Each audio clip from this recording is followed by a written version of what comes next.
সুন্দৰ দৃশ্য এখন পথাৰ আৰু পথাৰৰ শেষত সৌৱা পৰ্বত অৰুণাচল পৰ্বত আৰু এইটো ৰাস্তা মই সুবাহিৰ পৰা আহি আছো স্কুলৰ পৰা ক্লাছ কৰি বৰ ধুনীয়া লাগে এই জেগাডোখৰ এই ধৰণে আৰু মই এটা বস্তু দেখাব বিচাৰিছো ইয়াতে গছ পুলি ৰোপণ কৰিছিলে কোনো সৌহিত ব্যক্তিয়ে কোনো পৰিৱেশ কৰ্মীয়ে গছ পুলি ৰুইছিলে কিন্তু কি হ'ল এইবোৰ দেখিছেনে তাৰ গঁৰালবোৰ কোনোবাই গৰু এৰাল দি চাগে বাৰিষা গৰু এৰাল দিয়েতো গতিকে গৰু এৰাল দি বা নহ'লেও কোনোবাই কৰিম বুলি এনেকুৱা কৰিব পাৰে গতিকে মই চেষ্টা কৰিম এইটো থিয় কৰাবৰ কাৰণে এফালে এটা আছে আৰু ৰাস্তাৰ সিপাৰে আছে দুটা সৌৱা দেখিছে নহয় মোৰ কালি নে পৰহি চকুত পৰিলে তাৰপিছত মই বোলো নাই এইটো ঠিক কৰিব লাগিব এতিয়া এইকেইটা নহ'লে কোনোবাই এই খৰি জ্বলাবলৈ ঘৰলৈ লৈ যাব নহ'লে গতিকে এইটো লগনি খৰি বনাব বাঁহৰ সেই আগত এটা আছে আৰু এইটো এটা আৰু ইয়াত এটা স্কুটিখনৰ ইপাৰে গতিকে এইটো মই ঠিক কৰিবলৈ চেষ্টা কৰিম এতিয়া মই এটা শিল লৈ আহিছোঁ এই ওপৰত এইবিলাক মাৰিবৰ কাৰণে জোংবিলাক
থিয় কৰাই দিলোঁ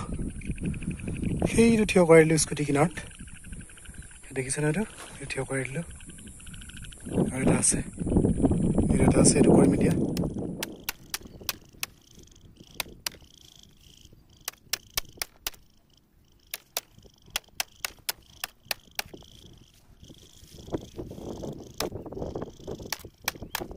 এজোপা হয় আমি কঁঠাল কওঁ আৰু নলবাৰী ভাষাত কয় কঠল পাকা কঠল খাবা আহিম যেতিয়া ডাঙৰ হ'ব গছজোপা ডাঙৰ হ'ব বুলি আশা কৰিলোঁ আপোনালোকেও আহিব এইফালে যদি আহে আপোনাৰ জীয়াঢল চাৰিআলি হৈ 5 চাৰিআলি যদি আহে তেনেহ'লে আপোনালোকে সুবাহি আহিবলৈ হ'লে এইটো ৰাস্তা ধৰিব লাগে গতিকে এইজোপা আকৌ বৰ ধুনীয়া এজোপা আম ভাল জাতৰ আমেই হ'ব চাগে আৰু সেইজোপাও আম বাকী গছপুলি ৰুইছিলে চাগে প্লেণ্টেশ্যন কৰিছিলে কোনোবাই খুব তাৰমানে এইকেইটাও মই ভাবিছোঁ এইকেইটা যিকেইটা আছে বাকীকেইটা অলপ মাৰি থৈ গ'লে ভাল হ'ব নেকি সেইকেইটা পৰি যাব নহ'লে এইকেইটা খুঁটিকেইটা অলপ মাৰি থৈ যাওঁ এটাকেইটা অলপ মাৰি দিওঁ যিহেতু সাপ মাৰি নেগুৰত বিষ থ'ব নাপায় বুলি কয় চ' কামটো কৰিলোঁ এতিয়া মই যাওঁগৈ থেংক ইউ আম খাবলৈ নিশ্চয় আহিম আপোনালোকো আহিব থেংক ইউ পাহাৰখন এৰি থৈ আহিলোঁ পাহাৰখন মোৰ পিছফালে কি সুন্দৰ পৰিৱেশ